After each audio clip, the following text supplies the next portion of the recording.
Hello नमस्कार दोस्तों, Harshali academy channel में एक बार फिर आपका हार्दिक स्वागत है। हमारे आज के इस वीडियो में हम रीजनिंग के 10 अति महत्वपूर्ण प्रीवियस ईयर क्वेश्चंस के बारे में डिस्कस करेंगे।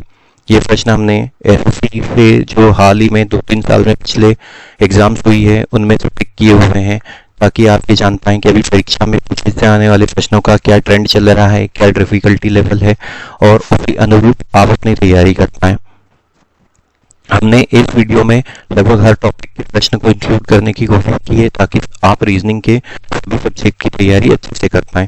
तो आइए दोस्तों शुरू करते हैं। आज का जो पहला प्रश्न है उसमें हमसे कहा गया है, हमें एक ये वर्ड दिया हुआ है और इसके लेटर्स का इस्तेमाल करके ऑप्शंस में से कौन सा वर्ड नहीं बनाया जा सकता है ये हमको चूज करना है। तो ऐसा जब भी प्रश्न आता है हमारे पास दो शॉर्ट ट्रिक होती है करने की। पहली शॉर्ट ट्रिक जिसमें कम समय में हम इस प्रश्न को हल कर लेंगे वो ये होती है कि हम इसके जितने भी लेटर्स हैं उनको 2 बार मन ही मन में जोर से उच्चारित कर लें, ताकि वो हमारी शॉर्ट टर्म मेमोरी में सेव हो जाए और उसके बाद ऑप्शंस में से हम हमारा सही उत्तर ज्ञात कर लें। और दूसरी ट्रिक ये होती है कि हम ऑप्शंस में से सभी को वर्ड यहाँ पे मैच करते जाएं और उसको स्ट्राइक आउट करते जाएं। तो हम पहली ट्रिक लगाते हैं यहाँ पे और इसके वर्ड्स बोल लेते हैं BIOLGICAL।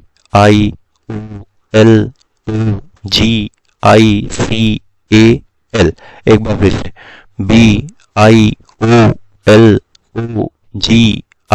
BIOLGICAL। ऑप्शंस में चलते हैं LOGIC, ये सभी लेटर्स थे यहाँ पे, तो ये गलत साबित हुआ। GLOBE, हमने एक बार भी नहीं बोला था, ई है यहाँ पे, तो ऑप्शन नंबर 2 हमारा सही उत्तर हो जाएगा दोस्तों। अगर दूसरी वाली ट्रिक जाते हैं तो उसमें रिलेटिवली ये ज्यादा टाइम लगता है कि जैसे यहाँ पे लिखा हुआ है लॉजिक, LOGIC, तो हम पहले एल यहाँ पे पढ़ेंगे, फिर उसके बाद एल यहाँ ढूंढेंगे, फिर ओ पढ़ेंगे, फिर ओ ढूंढेंगे। इस तरीके से इसमें टाइम लग सकता है दोस्तों, लेकिन उससे भी आप प्रश्न हल कर सकते हैं और सही उत्तर ज्ञात कर सकते हैं। आगे चलते हैं। वेन डायग्राम का प्रश्न है, सिलोजिज्म का प्रश्न है। अब हमें यहाँ पे 3 स्टेटमेंट कौन कौन से दिए हुए हैं दोस्तों, ये देखिए, ये वाले 3 स्टेटमेंट है। जब भी ऐसा प्रश्न आता है तो हम क्या करते हैं, वेन डायग्राम की मदद से इसको हल बनाने की कोशिश करते हैं। तो पहला स्टेटमेंट क्या दिया गया है, ऑल हेन्स आर एग्स। तो मान लेते हैं ये वाला सर्कल किसका है, ये सर्कल हेन्स का है। ऑल हेन्स आर एग्स, तो एग्स का सर्कल कैसे हो जाएगा, ये एग्स का सर्कल हो गया। उसके बाद क्या कहा गया है, no birds are eggs. Birds और एग्स का कोई कनेक्शन नहीं है, तो ये बर्ड्स का सर्कल हुआ और बर्ड्स और एग्स एक दूसरे से कनेक्टेड नहीं है दोस्तों। तीसरा चलते हैं, all eggs are lions. All eggs are lions, तो लॉयंस का सर्कल यहाँ बाहर की तरफ बड़ा एग्स को कवर करते हुए बन जाएगा, ये लॉयंस हो गया। एक संभावना ये बन रही है। दूसरी संभावना क्या बन रही है, अगर मान लेते हैं ये हेन्स का सर्कल है छोटा वाला, ये एग्स का सर्कल है और ये लॉयन का सर्कल है, ये लॉयन का सर्कल थे। लॉयन और बर्ड्स में भी कुछ ओवरलैपिंग हो सकती है, तो हमारे जो कंक्लूजन दिए हुए हैं वो इन दोनों कंडीशंस को सेटिस्फाई करना चाहिए दोस्तों। पहला कंक्लूजन क्या है, all hens are lions. Hens देखिए यहाँ पे छोटा सर्कल अंदर की तरफ है, लॉयंस बाहर की तरफ से। हेन्स का पूरा हिस्सा लॉयंस में है, इस कंडीशन में भी और इस कंडीशन में भी, तो पहला वाला कंक्लूजन सही साबित हुआ। फिर चलते हैं, यहाँ पे देखिए, some liens are hence. Some liens, liens का कुछ हिस्सा हेन्स है, यहाँ पे भी है और यहाँ पे भी है, कंक्लूजन 2 भी सही साबित हुआ। No eggs are birds. अब देखिए, एग और बर्ड यहाँ पे भी कनेक्टेड नहीं है एक दूसरे से और यहाँ पे भी कनेक्टेड नहीं है, तो ये वाला कंक्लूजन भी सही साबित हुआ। तो देखिए, ये हमने वेन डायग्राम बनाया तो हमें उत्तर ढूंढने में काफी ज्यादा आसानी हुई और हम जल्दी से इसको लॉजिकली हल कर पाए। तो option number 3, all the conclusion follow, सही उत्तर होगा। आगे चलते हैं। देखिए, ऑर्डर एंड रैंकिंग का प्रश्न है। क्या कहा गया है, 5 विषय S1, S2, S3, S4, S5 सोमवार से शुक्रवार तक पढ़ाए जाने हैं। एक दिन में एक ही विषय पढ़ाया जाएगा। 5 दिन है, सोमवार से शुक्रवार, ये हो गया मंडे, ये हो गया ट्यूसडे, ये हो गया वेंसडे, ये हो गया थर्सडे और ये हो गया फ्राइडे। एक दिन में एक विषय पढ़ाया जाएगा। S1 से पहले केवल S5 को पढ़ाया जाता है, तो सबसे पहले कौन सा विषय पढ़ाया जाएगा? जो मंडे को पढ़ाया जाएगा। सबसे आखिरी में कौन सा विषय पढ़ाया जाएगा? जो फ्राइडे को पढ़ाया जाएगा। तो अब यहाँ पे क्या कहा गया है? S1 से पहले केवल S5 को पढ़ाया जाता है। केवल शब्द का इस्तेमाल किया गया है, तो इसका अर्थ क्या हुआ? S1 अगर यहाँ पे है तो उससे पहले सिर्फ एक सब्जेक्ट S5 आएगा। तो इस हिसाब से हमारा S1 कहाँ पे आएगा? S1 ट्यूसडे को आएगा, क्योंकि उससे पहले कौन सा सब्जेक्ट पढ़ाया जा रहा है? S5 पढ़ाया जा रहा है। ये वाला सेंटेंस हो गया। अब आगे चलते हैं। S2 को S4 से पहले पढ़ाया जाएगा। S2 जो है वो किससे पहले पढ़ाया जाएगा? ये S2 है वो किससे पढ़ाया जाएगा? S4 से पहले पढ़ाया जाएगा। लेकिन अब यहाँ पे कहाँ S2 आएगा और कहाँ S4 आएगा ये हमको नहीं पता। S2 को बुधवार को नहीं पढ़ाया जा सकता, S2 यहाँ पे नहीं आ सकता, तो S4 पे आएगा। S2 और S4 इस तरीके से रहेंगे, क्योंकि S2 पहले पढ़ाया जा रहा है S4 के, तो S2 यहाँ पे आएगा और S4 यहाँ पे आएगा, क्योंकि क्या कहा गया है? S4 के पहले S2 पढ़ाया जाएगा। तो देखिए S1, S2, S4, S5 क्या बच रहा है? S3 बच रहा है हमारे पास। अब फिर से एक बार लॉजिक मिला देते हैं, उनको वैलिडेट कर लेते हैं। S1 के पहले केवल S5 पढ़ाया जा रहा है, तो S1 के पहले केवल S5 पढ़ाया जा रहा है। S2 को S4 के पहले पढ़ाया जा रहा है, S2 को S4 के पहले पढ़ाया जा रहा है, S2 को बुधवार को नहीं पढ़ाया जा रहा है, S2 को बुधवार को नहीं पढ़ाया जा रहा है। पूछा क्या है? कौन सा युग्म S3 के बाद पढ़ाया जाएगा? S3 है ना। उसके बाद कौन सा युग्म पढ़ाया जा रहा है? S2 और S4 को। तो कौन से वाले ऑप्शन में दिया हुआ है? ऑप्शन नंबर 4 में दिया हुआ है। आगे चलते हैं। फिर से ऑर्डर और रैंकिंग का प्रश्न है। B, R, G और M के वेतन की तुलना एक दूसरे से की जाती है। 5 व्यक्ति हैं तो उनका वेतन है। अब जब भी ऐसा प्रश्न आता है तो हम एक ऐसी लाइन खींच देते हैं जिसमें मान लेते हैं ये वाला जो हिस्सा है वो लोअर साइड को दिखाता है। इसमें वेतन के अलावा हमारे पास वजन के प्रश्न आ जाते हैं, वेट के प्रश्न आ जाते हैं, हाइट के प्रश्न आ जाते हैं, उम्र के प्रश्न आ जाते हैं, एज के प्रश्न आ जाते हैं। तो ये लोअर साइड है, ये हायर साइड है। अब हमसे क्या कहा गया? इनकी वेतन की तुलना की जाती है। M को A और G की तुलना में अधिक वेतन मिलता है, तो M किससे ज्यादा वेतन पाता है? वो A से भी ज्यादा वेतन पाता है, और M जो है वो G से भी ज्यादा वेतन पाता है। लेकिन A और G का आपस में क्या कनेक्शन है हमको नहीं पता। मतलब इनका वेतन किसमें, A और G में किसका ज्यादा है किसका कम है हमको नहीं मालूम। अब क्या कहा गया? R का वेतन केवल 3 व्यक्तियों से कम है, तो ये 5 व्यक्ति हैं, 1, 2, 3, 4 और 5। R का वेतन कितने व्यक्तियों से कम है? 3 व्यक्तियों से। तो R कहाँ आ जाएगा? यहाँ आ जाएगा, क्योंकि इसके आगे 3 व्यक्ति हो गए। B का वेतन सबसे कम है, तो B कहाँ पे हो जाएगा? यहाँ हो जाएगा। अब क्या कहा गया? R का वेतन 3 व्यक्तियों से कम है और तो M का वेतन A और G से ज्यादा है, तो M यहाँ पे आ जाएगा, क्योंकि यहाँ पे या तो A आएगा या G आएगा। इस तरीके से A अगर यहाँ है तो G यहाँ पे आएगा, और G अगर यहाँ है तो A यहाँ पे आएगा। बस। अब क्या कहा गया? हमसे क्या पूछा गया है? किसका वेतन दूसरे सबसे कम है? सबसे कम वेतन किसका हो गया? B का हो गया। और दूसरे नंबर पर कौन है? R है। तो ऑप्शन नंबर 2 हमारा सही उत्तर हो जाएगा। आगे चलते हैं। जब देखिए ये फिर जो प्रश्न है फाइंड द मिसिंग नंबर के पैटर्न पे है। जब भी ऐसा प्रश्न आता है तो हमें ये देखना होता है कि बड़ी संख्या सबसे छोटी संख्या कहाँ पे है, और संख्याओं में अगर काफी ज्यादा बड़ा अंतर है तो हमें जो सबसे बड़ी संख्या है या सबसे छोटी संख्या है वो बाकी की अन्य संख्याओं से बनाना चाहिए।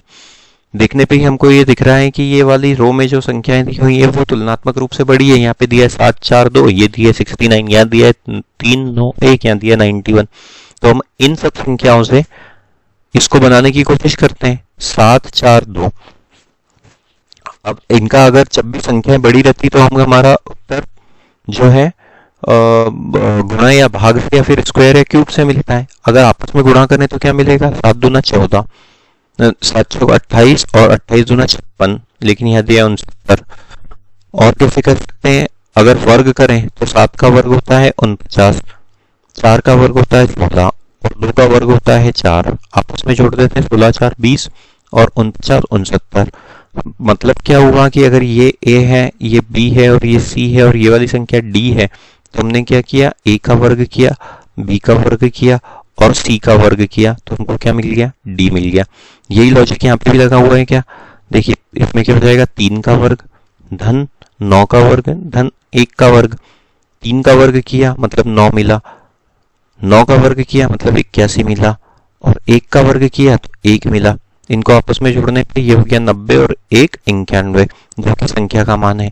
तो अब यहाँ पे क्या करेंगे, 2 का वर्ग करेंगे हमको मिला 4, 6 का वर्ग करेंगे हमको मिला 36, 5 का वर्ग किया तो हमको मिला 25। इनको आपस में जोड़ देते हैं तो 36 और 4 40 और 25 65। ऑप्शन नंबर 2, ऑप्शन नंबर 3 हमारा सही उत्तर हो जाएगा दोस्तों। आगे चलते हैं। फिर से फाइंड द मिसिंग नंबर के पैटर्न पे सवाल है। गौर से देखें तो ये वाली संख्या काफी ज्यादा बड़ी दिख रही है, तो बाकी की जो दो छोटी संख्या है उससे इसको बनाने की कोशिश करते हैं। एक चीज और ध्यान से देखने पे पा रहे हैं हम यहाँ पे कि जो 125 है, 343 और 216 है, ये सभी संख्याओं के पूर्ण घन है। 125 किसका पूर्ण घन है, वो 5 का पूर्ण घन है।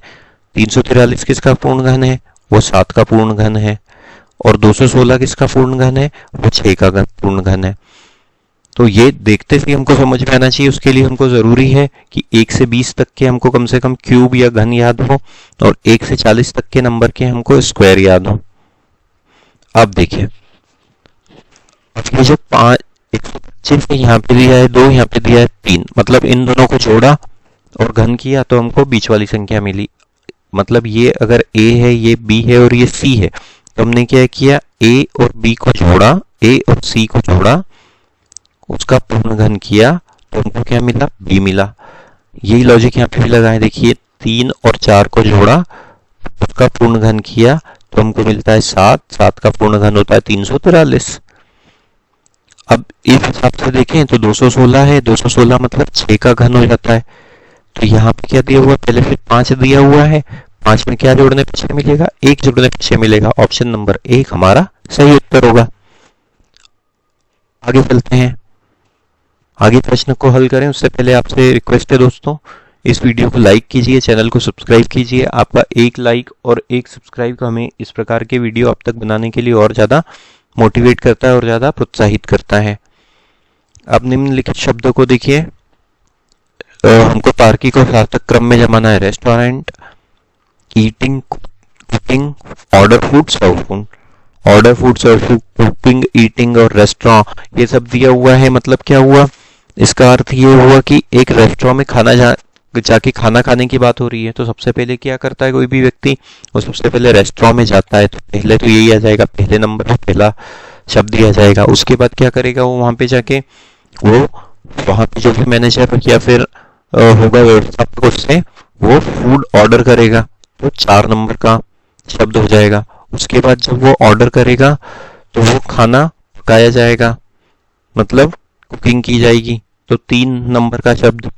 जब खाना पक जाएगा तो फिर खाने को सर्व किया जाएगा, मतलब 5 नंबर का शब्द, और फिर अंत में उसे खाया जाएगा। तो 1 4 3 5 2, 1 4 3 5 2, ऑप्शन नंबर 2 हमारा सही उत्तर होगा। वेन डायग्राम का प्रश्न है। जब भी इस प्रकार के प्रश्न आते हैं तो हम क्या करते हैं, जो हमें शब्द दिए हुए हैं उनको दो के पेयर में कंपेयर करते हैं और उनके वेन डायग्राम बनाते हैं। तो यूनिवर्स और प्लूटो, प्लूटो हम जानते हैं कि एक हमारा ग्रह है, हमारे सौरमंडल पर पाया जाने वाला, जिसको अभी कुछ समय पहले ग्रह की कैटेगरी से हटा लिया था, लेकिन एक ये बोल सकते हैं क्षुद्र ग्रह या फिर एक ऑब्जेक्ट है जो हमारे एक सेलेस्टियल ऑब्जेक्ट है जो हमारे सूर्य के चारों ओर घूमता रहता है। तो यूनिवर्स में प्लूटो पाया जाता है। तो यूनिवर्स कैसा हो जाएगा, इस प्रकार से हो जाएगा।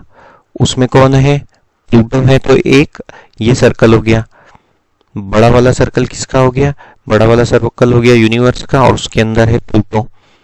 अब देखिए प्लूटो और सोलर सिस्टम, इन दोनों को कंपेयर करते हैं। तो हमारा जो सौर मंडल है प्लूटो उसका हिस्सा है, तो ये यहाँ पे ये सौर मंडल हो जाएगा, ये हमारा सोलर सिस्टम हो जाएगा। और अब यूनिवर्स और सोलर सिस्टम में देखिए, हमारे ब्रह्मांड में हमारा सोलर सिस्टम है, ब्रह्मांड में और भी ऐसे बहुत सारे सोलर सिस्टम हो सकते हैं। तो इस प्रकार का वेन डायग्राम बनेगा। ऑप्शन नंबर 1 हमारा सही उत्तर होगा दोस्तों।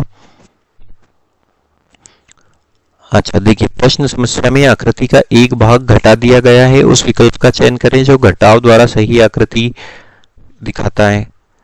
आप देखिए यहाँ पे क्या आकृति है, ये वाली आकृति, और उसमें से इस हिस्से को हटा लिया गया है। तो हटाने के बाद वो चित्र कैसा दिखेगा ये हमको देखना है। तो ये आकृति है इस प्रकार से, ये इस प्रकार की आकृति है।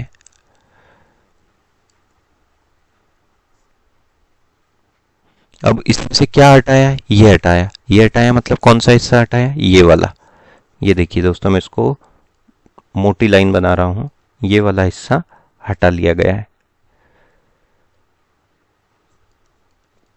तो अब ये आकृति कैसे दिखेगी, ये हिस्सा हटा लिया तो सिर्फ ये ऊपर का इतना हिस्सा दिखेगा, ये इतना हिस्सा, ये वाली रेखा, ये रेखा इस प्रकार से यहां पे आ रही है, ये वाली रेखा दिखेगी। ऑप्शन नंबर 4 हमारा सही उत्तर होगा दोस्तों। ऐसे प्रश्नों के लिए आमतौर पर शॉर्ट ट्रिक या शॉर्टकट नहीं होता है, हम हमारे ऑब्जर्वेशन स्किल से और प्रैक्टिस से ऐसे प्रश्न को हल कर सकते हैं। हाँ, अब देखिए ये जो प्रश्न दिया हुआ है हमें, इसमें हमसे क्या कहा गया है, इसमें हमसे कहा गया है संबंधित में से संबंधित विकल्पों का चयन करना है। आप देखिए यहाँ पे 11 के सामने दिया हुआ है हमको 110, 11 के सामने 110 दिया हुआ है, तो इनमें जो इसमें जो लॉजिक लगा है वही हमको ज्ञात करना है और उत्तर ज्ञात करना है। तो अगर सीधा सा लॉजिक देखें, 11 और 110 दिया हुआ है, मतलब क्या हुआ, ये मल्टीप्लाई बाय 10 हुआ। तब ऑप्शन में देखते हैं, 8 में अगर 10 का गुणा करें 80 मिलता है, 17, 170, 12, 120 और 2 20, मतलब ये वाला लॉजिक तो यहाँ लगा नहीं। दूसरा लॉजिक क्या हो सकता है, संख्या काफी बड़ी है, दूसरा लॉजिक ये हो सकता है स्क्वायर या क्यूब से हमें हमारा उत्तर। तो 11 का अगर वर्ग कर दें तो हमको मिलता है 121, और 121 में से अगर हम 11 घटा दें तो हमको क्या मिलता है 10, 110। तो इसका अर्थ क्या हुआ, पहली संख्या अगर x है तो दूसरी संख्या कैसे मिली हमको, x के वर्ग में से वापस हमने x घटा दिया तो हमको दूसरी संख्या मिल गई। ये लॉजिक कहाँ पे लगा हुआ है, 4, 8 का वर्ग होता है 64, 64 में से 8 घटा देंगे तो हमको मिलेगा 56, लेकिन यहाँ तो 65 दिया हुआ है, तो ये वाला लॉजिक तो नहीं लगा। 17 और 290, तो 17 का वर्ग ही हो गया, उसमें से 17 घटाएंगे तो 272 होना चाहिए, ये गलत होगा। 12, 12 का वर्ग होता है 144, 144 में से 12 घटा दिया तो 132, ये वाला ऑप्शन सही उत्तर है। 12 का वर्ग क्या होता है दोस्तों, 144, और 144 में से हमने फिर से 12 घटा दिया तो हमको 132 मिलता है। ऑप्शन नंबर 3 हमारा सही उत्तर हो जाएगा। उम्मीद करते हैं दोस्तों ये वीडियो आपको पसंद आया होगा। इसी प्रकार के वीडियो पाने के लिए हमारे चैनल के साथ बने रहिए, चैनल को सब्सक्राइब कीजिए और इस वीडियो को अधिक से अधिक मात्रा में शेयर कीजिए। Thank you.